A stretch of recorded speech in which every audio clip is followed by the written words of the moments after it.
रुको रुको रुको रुको, ये वाला पार्ट 2 है, पार्ट 1 भी अपलोड हो चुका है, उसका लिंक तुम लोगों को डिस्क्रिप्शन में मिल जाएगा, जाके पहले पार्ट 1 देखो फिर पार्ट 2 देखना। और जिन लोगों ने पार्ट 1 देख लिया तो चलो यार बगैर किसी देरी के पार्ट 2 को शुरू करते हैं। अगले दिन बेन ह्यूमंगर स्वॉर्ड में ट्रांसफॉर्म होकर डायमेंशन 12 के रोबोट से लड़ रहा होता है कि उसके रास्ते में एकदम से आ जाता है बिली बिलियंस। बेन उसको पहचान नहीं पाता और उसे कहता है सॉरी बच्चे, ऑटोग्राफ के लिए वक्त नहीं है। थोड़ी देर बाद फिर से बिली बिलियंस आता है, लेकिन बेन इस दफा फिर उसको इग्नोर कर देता है। फिर इसके बाद बेन और रुक उन रोबोट से लड़ने ही लगते हैं कि उधर से बिली बिलियंस कहता है रुको, और वो रोबोट्स रुक जाते हैं। फिर इसके बाद बिली बिलियंस बेन को कहता है कि तुम ये जान लो कि मैं तुम्हारा सबसे बड़ा दुश्मन हूँ। और ये कहने के बाद बिली बिलियंस कहता है और अब तुम ये समझ गए हो, हमला। और फिर वो रोबोट्स वापस से हमला करना शुरू कर देते हैं। फिर इसके बाद बेन बिली को पकड़ के कहता है मैं नहीं जानता तुम इन्हें कैसे कंट्रोल कर रहे हो, लेकिन इन्हें पीछे हटने कहो। लेकिन बिली बेन की बात नहीं मानता और वहाँ से उड़ के चला जाता है। फिर उसके बाद बेन और रुक उन रोबोट्स से लड़ते हैं और किसी तरह करके उन रोबोट्स को खत्म कर देते हैं। फिर इसके बाद बेन बिली से कहता है चलो अब सच सच बताओ लड़के, कौन हो तुम? फिर उसके बाद बिली बेन को बताता है कि वो उसके साथ इस मैम की क्लास में पढ़ता था। क्लास में हमेशा बिली को बेन से कम समझा जाता था, जबकि बिली बेन से ज्यादा अमीर था और ज्यादा इंटेलिजेंट था। फुटबॉल की टीम में भी हमेशा बिली को छोटे बच्चों वाली टीम में जाना पड़ता था, जबकि बड़े बच्चों वाली टीम बेन को ले लेती थी। फिर इसके बाद बिली ने ये डिसाइड किया कि वो बेन को इस डायमेंशन से ही खत्म कर देगा। इसके लिए बिली ने एक वेपन बनाया जिसकी मदद से वो बेन को डायमेंशन 23 में भेज सकता था। लेकिन जिस टाइम पर बिली ने बेन के ऊपर फायर किया उस टाइम पर बेन डायमंड हेड में ट्रांसफॉर्म हुआ था। इसके बाद बिली जैसे ही अपने वेपन से रे शूट करता है तो वो डायमंड हेड के क्रिस्टल के साथ टकराकर रीडायरेक्ट होती है और वापस से बिली को ही लग जाती है। और इसके बाद बिली पहुंच जाता है डायमेंशन 12 में। ये सुनकर बेन और रुक कहते हैं यानी मुझे मारने के बजाय तुम खुद डायमेंशन 12 में खींच लिए गए थे। फिर इसके बाद बिली बेन को ये भी बताता है कि उस डायमेंशन के टाइम इफेक्ट की वजह से उसकी एज बढ़ना रुक गई थी, लेकिन उसका दिमाग नहीं रुका था। और अपने दिमाग की वजह से बिली ने एक ऐसा डिवाइस बना लिया था जिसकी मदद से वो उन रोबोट्स को कंट्रोल कर सकता था। इसके बाद बिली ने उन्हीं रोबोट्स की मदद से एक ऐसी मशीन बनाई जिसकी मदद से वो उस डायमेंशन से बाहर आ सकता था। इसके बाद बिली जैसे ही अपनी कहानी खत्म करता है तो वो देखता है कि बेन उसकी बात सुन ही नहीं रहा होता, जिसकी वजह से बिली को और भी ज्यादा गुस्सा चढ़ता है बेन पर और वो फिर अपनी गन उठाता है और बेन और रुक को दोनों को छोटा कर देता है। फिर इसके बाद बेन बिली से कहता है हमें पहले जैसा बनाओ, लेकिन बिली मना कर देता है। फिर इसके बाद बिली एक बटन दबाता है और डायमेंशन 12 के रोबोट्स बेन के पीछे पड़ जाते हैं। फिर उसके बाद बेन ओमनिट्रिक्स को यूज करने की कोशिश करता है, लेकिन ओमनिट्रिक्स एरर करने लग जाता है और कहता है बायोमेट्रिक हाथ का निशान बेन टेनिसन से मैच नहीं करता। लेकिन फिर बेन अपनी कुछ पर्सनल इन्फॉर्मेशन देता है जिससे ओमनिट्रिक्स बेन को पहचान लेता है और बेन बॉल वीवल में ट्रांसफॉर्म हो जाता है। इसके बाद बेन एक बॉल बनाता है और उन रोबोट्स को अपने पीछे एक खाली जगह पर ले जाता है। और जैसे ही वो रोबोट्स वहां पर पहुंच जाते हैं तो बेन उन रोबोट्स को अपने प्लाज्मा बॉल से उड़ा देता है। दूसरी तरफ रुक बिली से वो रिमोट लेने की कोशिश करते हैं, लेकिन बिली की असिस्टेंट रुक को रोक लेती है। फिर इसके बाद रुक की और मजूमा की आपस में फाइट होती है। मजूमा रुक को हवा में फेंकती है, लेकिन बेन रुक को बचा लेता है। फिर इसके बाद बेन और रुक सामने देखते हैं तो बिली और उसके असिस्टेंट वहां से जा चुके होते हैं। इसके बाद बेन और रुक प्लमर्स हेडक्वार्टर्स में जाते हैं, जहां पर ब्लूकिक और ड्रीबा रुक को ठीक करने की कोशिश करते हैं, लेकिन वो नहीं कर पाते। फिर उसके बाद ग्रैंडपा मैक्स कहते हैं अब हम बस एक ही काम कर सकते हैं, बिली से डीएजर ले आना। दूसरी तरफ हमें दिखाया जाता है कि बिली अपने टावर में जाता है और देखता है कि उसके रोबोट्स काफी स्लो काम कर रहे होते हैं। फिर बिली उनको फास्ट करने के लिए अपनी पॉकेट वॉच का यूज करता है, लेकिन वो उन रोबोट्स को इतना फास्ट कर देता है जिससे उसकी पॉकेट वॉच खराब हो जाती है। और पॉकेट वॉच खराब होने की वजह से वो रोबोट्स आउट ऑफ कंट्रोल हो जाते हैं और बिली की असिस्टेंट बिली को उन रोबोट से बचाने के लिए उस टावर से बाहर ले आती है। फिर इसके बाद उन लोगों की आपस में थोड़ी सी बहस वगैरह होती है और वो लोग उस टावर में वापस जाने के लिए एक लिफ्ट में चले जाते हैं, लेकिन लिफ्ट में भी वो लोग एक दूसरे से बहस ही करते रहते हैं। फिर इसके बाद रुक कहता है उस इंटरडायमेंशनल हमले को रोकने के बाद इस झगड़े को निपटाएं। और फिर जैसे ही वो लोग ऊपर पहुंच जाते हैं तो बेन ओमनिट्रिक्स से शॉक स्कॉच मांगता है, लेकिन बेन को ब्लॉक्स मिल जाता है। फिर उसके बाद बेन उन रोबोट्स को तोड़ रहा होता है कि दूसरी तरफ से बिली उस डीएजर को पकड़ के बेन को कहता है देखो मेरे पास क्या है। फिर इसके बाद बिली पर एक रोबोट हमला करता है, लेकिन रुक बिली को बचा लेता है। फिर इसके बाद वही रोबोट दोबारा हमला करता है, लेकिन इस दफा वो दोनों नहीं बच पाते। फिर इसके बाद बिली देखता है कि उसके हाथ में उसकी गन नहीं है, तो वो अपनी गन पकड़ने के लिए आगे बढ़ता है, लेकिन उसको पास में ही रुक का प्रोटोटूल नजर आ जाता है और वो अपनी गन की जगह रुक का प्रोटोटूल उठा लेता है। इसके बाद रुक बिली से अपना प्रोटोटूल लेने की कोशिश करता है, लेकिन बिली रुक को नहीं देता और प्रोटोटूल फेंक देता है। फिर इसके बाद प्रोटोटूल में से एक लेजर निकलती है जो उस पोर्टल जनरेटर को ओवरलोड कर देती है और वो पोर्टल जनरेटर सभी रोबोट्स को अपने अपने अंदर खींचने लग जाता है और साथ ही आसपास की चीजों को भी। वो पोर्टल बिली को भी अपने अंदर खींचने ही वाला होता है कि उधर से रुक इमरजेंसी शटडाउन बटन दबा देता है और वो पोर्टल बंद हो जाता है। फिर इसके बाद बेन और रुक अपने आप को उस डीएजर से नॉर्मल कर लेते हैं और हर बार की तरह बिली पीछे रह जाता है और बेन आगे हो जाता है। फिर इसके बाद प्लमर्स बिली को अपने साथ ले जाते हैं और बेन और रुक भी वहां से चले जाते हैं। फिर इसके बाद रात को बेन रुक के साथ रुक के प्लेनेट रिवोना पर जाता है क्योंकि वहां पर एक फेस्टिवल होता है। वहां पर जाने के बाद रुक बेन को अपने प्लेनेट के एक फल के बारे में बताता है जो कि होता है एम्बर ओगिया।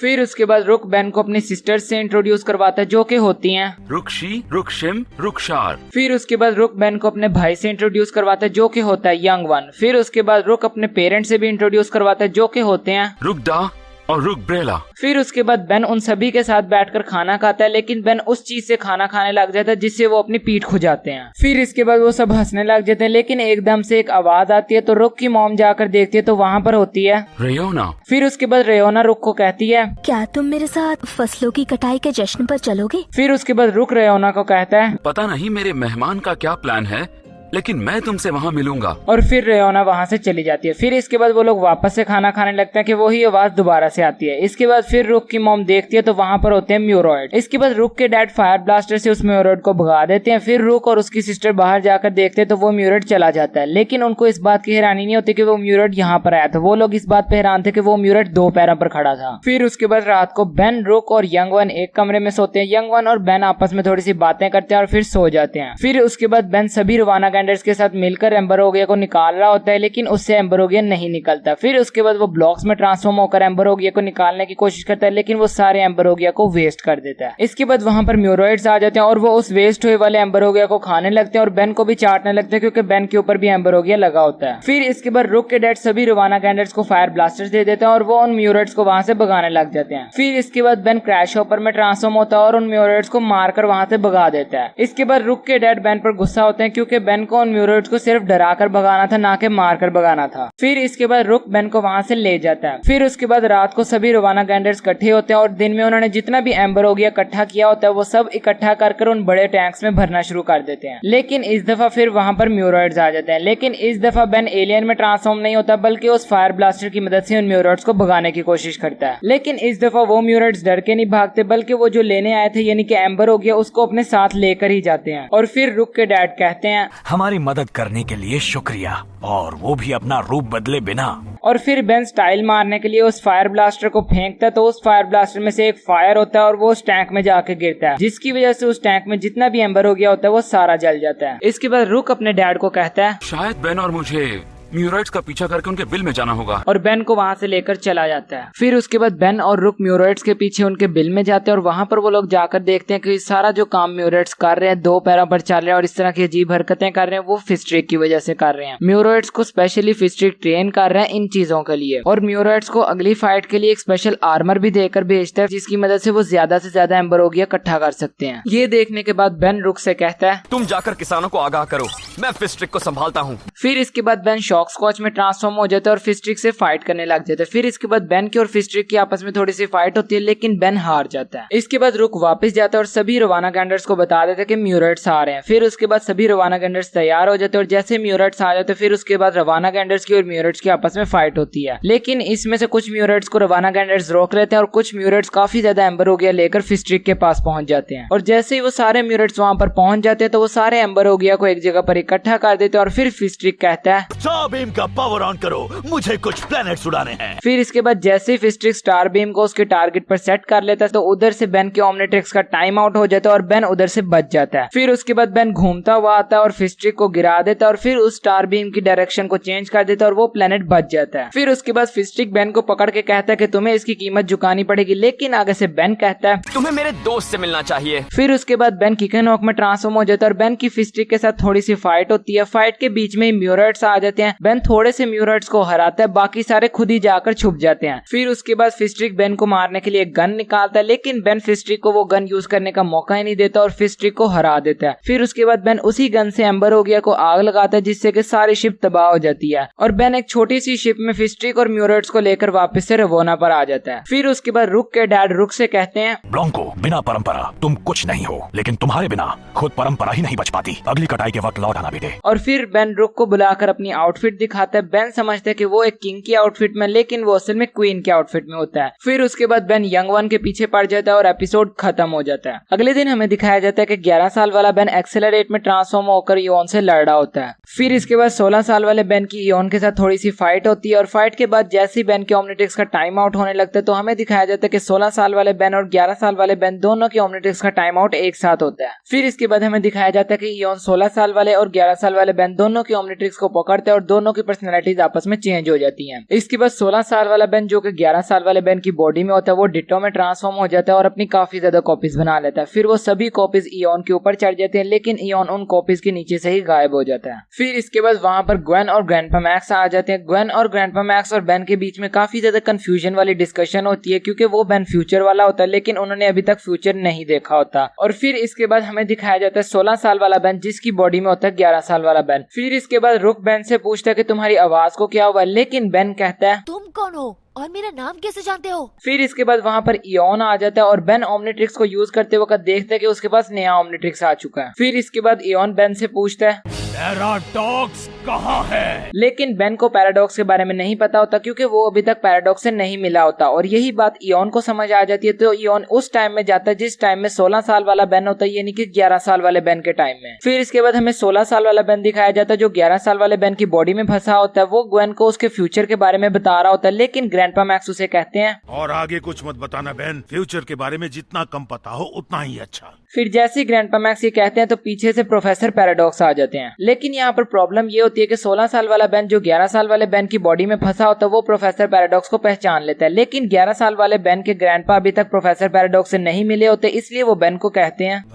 बेन तुम हमें अपने इस दोस्त से नहीं मिलाओगे? इसके बाद प्रोफेसर पैराडॉक्स अपने आप को इंट्रोड्यूस करवाते हैं, लेकिन ज्यादा नहीं। फिर इसके बाद प्रोफेसर पैराडॉक्स बेन को साइड में जाकर कहते हैं इयोन हर चीज पर पूरा पावर पाना चाहता है। मैं इयोन को सिर्फ यहाँ इस टाइमलाइन में फंसा सकता हूँ, लेकिन इस टाइमलाइन से निकलने के लिए उसे चाहिए मेरा क्रोनो नेविगेटर। और जैसे ही प्रोफेसर पैराडॉक्स ये कहते हैं तो वहाँ पर इयोन आ जाता है और कहता है क्रोनो नेविगेटर वो मुझे दे दो टाइम वॉकर। लेकिन प्रोफेसर पैराडॉक्स मना कर देते हैं। फिर उसके बाद इयोन की और प्रोफेसर पैराडॉक्स की आपस में फाइट होती है और फाइट के बीच में इयोन प्रोफेसर पैराडॉक्स का वो क्रोनो नेविगेटर वाला हाथ काट देता है और फिर प्रोफेसर पैराडॉक्स को अपने साथ ले जाता है। जाते वक्त प्रोफेसर पैराडॉक्स कहते हैं फिक्र मत करो बेन, सारी इंपॉर्टेंट चीजें तुम्हारे ही हाथ में हैं। इसके बाद हमें 11 साल वाला बेन दिखाया जाता है जो 16 साल वाले बेन की बॉडी में फंसा होता है। वो पहले ब्लूकी को ड्रीबा को तंग कर रहा होता है, फिर उसके बाद वो एकदम से जाकर कुछ ऑन कर देता है जिसको ग्रैंडपा मैक्स बाद में ऑफ करते हैं। और फिर ग्रैंडपा मैक्स रुक से कहते हैं जब तक हमें पता नहीं चलता कि क्या करना है तुम्हें बेन का ध्यान रखना होगा। लेकिन रुक कहता है कि मैं अभी तक टीनेज बेन को नहीं संभालना सीखा, तो मैं इस वाले बेन को कैसे संभालूंगा? क्या कोई और है जो इस बेन को संभाल सकता है? फिर उसके बाद उधर से ग्वेन की आवाज आती है और ग्वेन कहती है मैं हूँ ना। फिर उसके बाद रुक ग्वेन से पूछता है कि आखिर तुम अचानक से यहाँ पर क्यों आई हो? फिर उसके बाद ग्वेन रुक को बताती है 5 साल पहले बेन ने कहा था कि मैं ठीक इसी दिन और वक्त पर उसे ढूंढने आऊँ। फिर इसके बाद रुक ग्वेन से कहता है कि क्या तुम्हें कुछ और याद है? तो फिर ग्वेन रुक से कहती है बस यही कि मैं उसे मिस्टर स्मूथीज ले जाने वाली थी। फिर इसके बाद हमें प्रोफेसर पैराडॉक्स और इयोन दिखाए जाते हैं। इयोन प्रोफेसर पैराडॉक्स से वो क्रोनो नेविगेटर मांगते हैं, लेकिन प्रोफेसर पैराडॉक्स कहते हैं वो मेरे पास इस वक्त है ही नहीं और तुम चाहकर भी उसे नहीं ले सकते। फिर इसके बाद हमें 11 साल वाला बेन दिखाया जाता है जिसकी बॉडी में 16 साल वाला बेन होता है। वो उस क्रोनो नेविगेटर को अपने पास रखकर उसके बारे में सोच ही रहा होता है कि उसके दिमाग में ख्याल आता है और वो ग्वेन को कहता है ग्वेन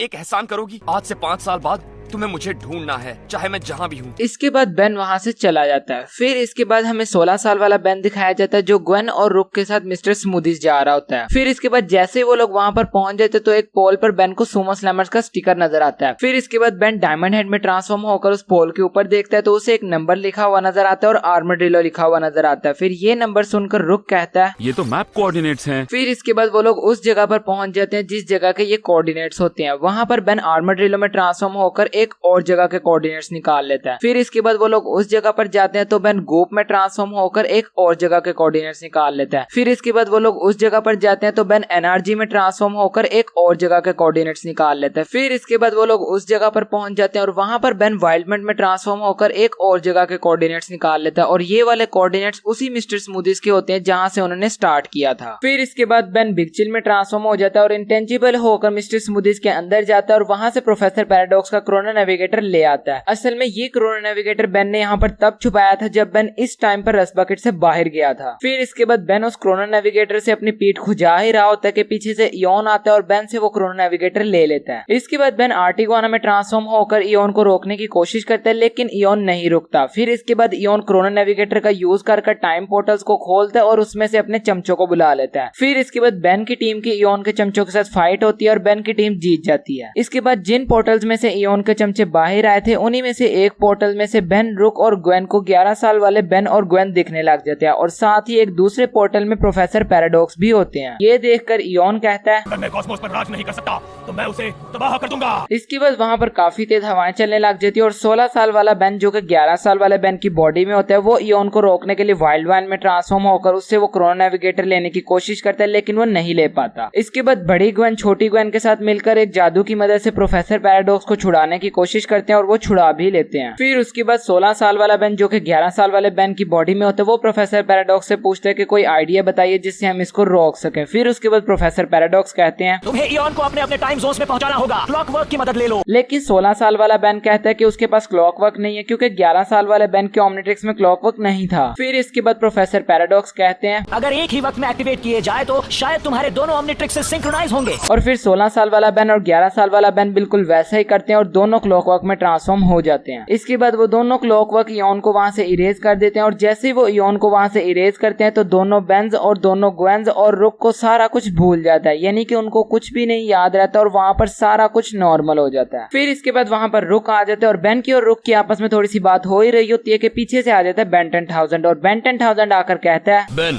पैराडॉक्स कहाँ है? क्रोनोसेपियंस बेकाबू हो गए हैं। फिर उसके बाद बेन कहता है, वक्त की जंग, क्या बात है। और एपिसोड खत्म हो जाता है। अगले दिन लियाम कुछ अंडे लेकर भाग रहा होता है तो बेन और ग्रैंडपा मैक्स उसे पकड़ने के लिए उसके पीछे भाग रहे होते हैं, लेकिन वो उसे नहीं पकड़ पाते। फिर इसके बाद बेन फीडबैक में ट्रांसफॉर्म होकर लियाम को एक झटका देता है जिससे कि लियाम गिर जाता है। फिर उसके बाद बेन स्टाइल मारने के लिए लियाम को तंग करने लग जाता है, लेकिन ग्रैंडपा मैक्स उसे डांटते हैं कि तुम इतने बड़े हो गए अभी भी तुम ऐसा ही कर रहे हो। इसके बाद बेन गुस्सा हो जाता है और वहाँ से चला जाता है। फिर इसके बाद बेन प्लमर्स हेडक्वार्टर्स में जाकर ब्लोकी को ड्रीबा को लेता है और मिस्टर स्मूदीज के स्टोर नंबर 23 को ढूंढने चला जाता है। इसके बाद जैसे ही वो तीनों स्टोर नंबर 23 पर पहुंचते हैं तो वो स्टोर एकदम से गायब हो जाता है। फिर उसके बाद वही स्टोर एकदम से वहां पर आ जाता है और वो तीनों स्टोर के अंदर चले जाते हैं। फिर इसके बाद वो लोग थोड़ा सा और अंदर जाते हैं तो उनको पता चलता है कि ये सारा काम प्रोफेसर होकस्टार कर रहे हैं। फिर इसके बाद बेन प्रोफेसर होकस्टार से पूछता है कि क्या आपने ऐसा मिस्टर स्मूदीज बनाया जो डायमेंशंस में ट्रेवल करता है। फिर इसके बाद प्रोफेसर होकस्टार बेन को कहते हैं, एक ऐसा मिस्टर स्मूदी जो एक साथ हर डिमेंशन में मौजूद होता है। लेकिन जिस मशीन की मदद से प्रोफेसर होकस्टार ये कर रहे थे वो मशीन अब खराब हो चुकी है और वो एक डायमेंशन में फंस चुके हैं। फिर इसके बाद वो चारों बाहर जाकर देखते हैं तो उन्हें कुछ चेंज नहीं नजर आता, सारा कुछ बेलवुड जैसे ही नजर आता है। तो एकदम से वहां से एक विलन आता है और वो उस डायमेंशन के बेन को आवाज देता है, लेकिन हमारा बेन 10 उसको जवाब देता है। फिर इसके बाद वहां पर उस डायमेंशन का भी बेन आ जाता है जो कि होता है बेन 23। इसके बाद बेन 10 देखता है कि इस डायमेंशन में हर जगह मिस्टर जीरो के पोस्टर्स और बैनर्स लगे हुए हैं। तो उधर से ड्रीबा कहता है, हमारी यूनिवर्स की हर एक जगह जहाँ मिस्टर स्मूदी है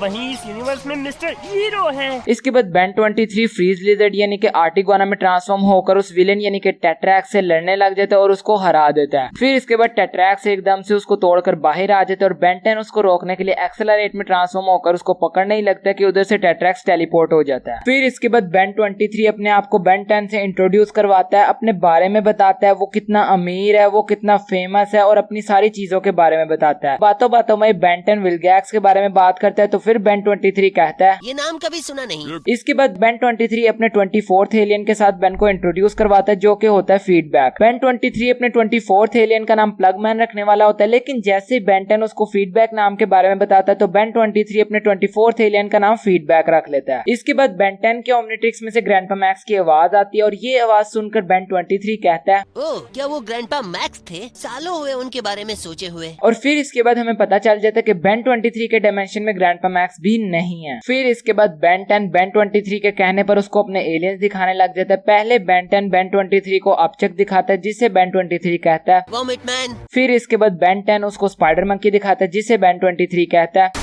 मकी। फिर इसके बाद बेन 10 उसे मॉन्स्टर्स दिखाता है जिसे देखकर बेन 23 कहता है, इसे नहीं जानता। फिर इसके बाद बेन 10 उसको वाइल्ड मड दिखाता है जिसे बेन 23 कहता है। डॉग नैबिट। फिर इसके बाद वहाँ पर 7-7 एकदम से हमला कर देता है, लेकिन बेन 23 कैनन बोल्ट में ट्रांसफॉर्म होकर बेन 10 को बचा लेता है। फिर इसके बाद बेन 23 की और 7-7 की फाइट होती है। बेन 23 7-7 को हरा देता है, लेकिन 7-7 बेन 23 के बाजू पे एक बॉम्ब लगा देता है। फिर इसके बाद बेन 10 एक्सेलरेट में ट्रांसफॉर्म होकर उस बॉम्ब पे सारे कोड्स ट्राई कर उस बॉम्ब को खोल लेता है और उसको 7-7 के पास रखा था, और इससे पहले कि 7-7 कुछ करता वो बॉम्ब वहीं ब्लास्ट हो जाता है। फिर इसके बाद वहाँ पर टेट्रैक्स और इंटेलेक्चुअरी आ जाते हैं। बेन 23 उन्हें रोकने के लिए इलेक्ट्रिक यति यानी कि शॉक स्कॉच में ट्रांसफॉर्म हो जाता है और बेन 10 हीट ब्लास्ट में ट्रांसफॉर्म हो जाता है। फिर इसके बाद बेन 23 शॉक स्कॉच की पावर्स की मदद से इंटेलेक्चुअरी का सूट खराब कर देता है, और फिर जैसे ही बेन 23 उस सूट में से उस सूट के कंट्रोलर को निकालता है तो वो और कोई नहीं बल्कि उस डायमेंशन का एज़मत होता है। और फिर बेन 23 एज़मत को उसमें से निकाल कर उसकी टांगे खींचने लग जाता है, उसको तंग करने लग जाता है। फिर पीछे से बेन 10 आता है और बेन 23 को कहता है इसी ने तुम्हारी हीरो वॉच बनाई है। इसके बाद बेन 10 एज़मत को बचा लेता है और एज़मत बेन 23 से उसका ओमनिट्रिक्स ले लेता है। और फिर उसके बाद बेन 10 बेन 23 को समझाता है कि सभी एलियंस बुरे नहीं होते, कुछ एलियंस अच्छे होते हैं और कुछ बुरे होते हैं। फिर इसके बाद एज़मत उस मिस्टर स्मूदीज वाले स्टोर में जाता है और ब्लूकी को ड्रीबा को बताता है कि ऐसे में इसमें क्या गड़बड़ थी, इसको कैसे ठीक करना है और वो लोग क्या गलती कर रहे थे। और फिर इसके बाद डायमेंशन 23 के सभी लोग स्मूदीज पीते पीते उन लोगों को गुड बाय करते हैं और वो लोग वहां से चले जाते हैं। और जैसे ही बेन अपने डायमेंशन में पहुंच जाता है तो वो जाते ही ग्रैंडपा मैक्स को गले लगाता है और कहता है कुछ नहीं, बस मुझे ऐसे डांटते रहिए। अगले दिन बेन के घर की बेल कोई बजाता है तो बेन बाहर आकर देखता है तो वो होता है थंडर पिग। और जैसे ही बेन बाहर आता है तो थंडर पिग बेन को कहता है तुमने मेरे पापा को सलाद पत्ते और टमाटर के साथ रोल में डालकर खाया था। फिर इसके बाद बेन के और थंडर पिग की आपस में फाइट होती है। बेन थंडर पिग से लड़ने के लिए एक्वा में ट्रांसफॉर्म होता है और उसको हरा भी देता है, लेकिन जिस साउंड वेव की मदद से वो थंडर पिग को हराता है उससे मिस्टर बाउमन की गाड़ी का शीशा भी टूट जाता है। फिर इसके बाद मिस्टर बाउमन बाहर आते हैं और बेन मिस्टर बाउमन से कहता है परेशान क्यों होते हैं,